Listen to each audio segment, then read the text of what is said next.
இன்றே டவுன்லோட் செய்து உங்கள் ஃபேவரட் ஷோக்களை என்ஜாய் பண்ணுங்க.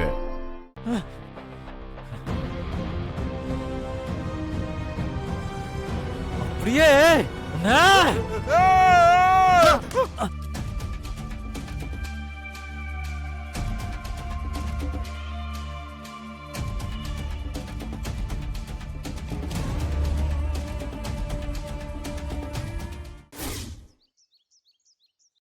நான் தான் உன்கிட்ட படிச்சு சொன்னேன்ல, வரத விஷயத்தை இதோட விடு, எதுவும் பண்ணிட்டு இருக்க வேண்டான்னு.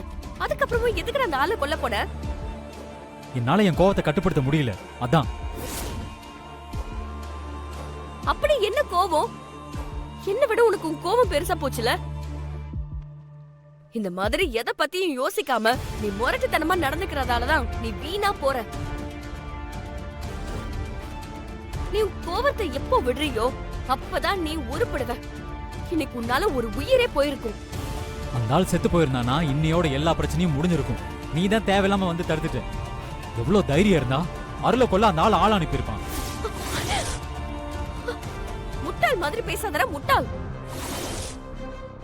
அந்த ஆள் தான் முட்டாள் மாதிரி எதையுமே யோசிக்காம அப்படி பண்ணிக்கிட்டு இருக்காருன்னா பதிலுக்கு அவர் செஞ்ச அதே தப்பை நீயும் செய்வியா?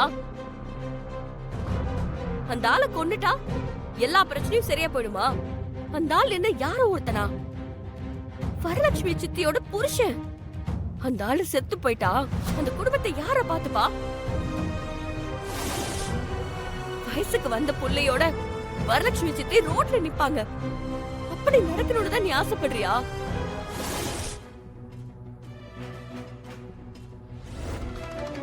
அப்பா இல்லாம நான் வளர்ந்த கஷ்டத்தை எல்லாம் நீ கண்ணால பாத்திருக்கல.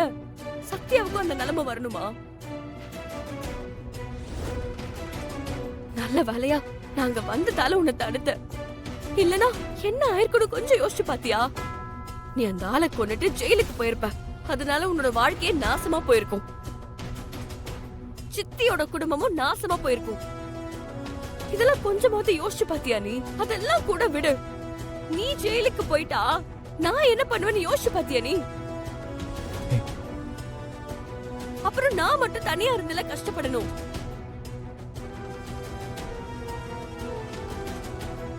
உனக்கு என்ன பத்தி ஏதாவது அக்கறை இருந்தா நீ அந்த ஆளை கொல்லணும்னு நினைச்சு போயிருப்பியா? அப்போ உனக்கு உன்னை பத்தி யோசிக்கிற அக்கறையும் இல்ல, என்ன பத்தி யோசிக்கிற அக்கறையும் இல்ல, யார பத்தியும் அக்கறை இல்ல, அப்படிதானே? என்ன நந்தினி, ஏன் அப்படி எல்லாம் பேசிட்டு இருக்க? நீ நடந்துக்கிறது அப்படிதானே இருக்கு. தயவு செஞ்சு உன்னை கெஞ்சி கேட்டுக்கிற, ப்ளீஸ் இனிமேலாவது உன் கோவத்தை நீ கண்ட்ரோல் பண்ணு. ஏன்னா அதனால பாதிக்கப்படுறது நீ மட்டும் இல்ல, உன்னை நம்பி இருக்கிற எல்லாரும் தான். அது இப்பவாவது உனக்கு புரிஞ்சிருக்கும்னு நினைக்கிறேன்.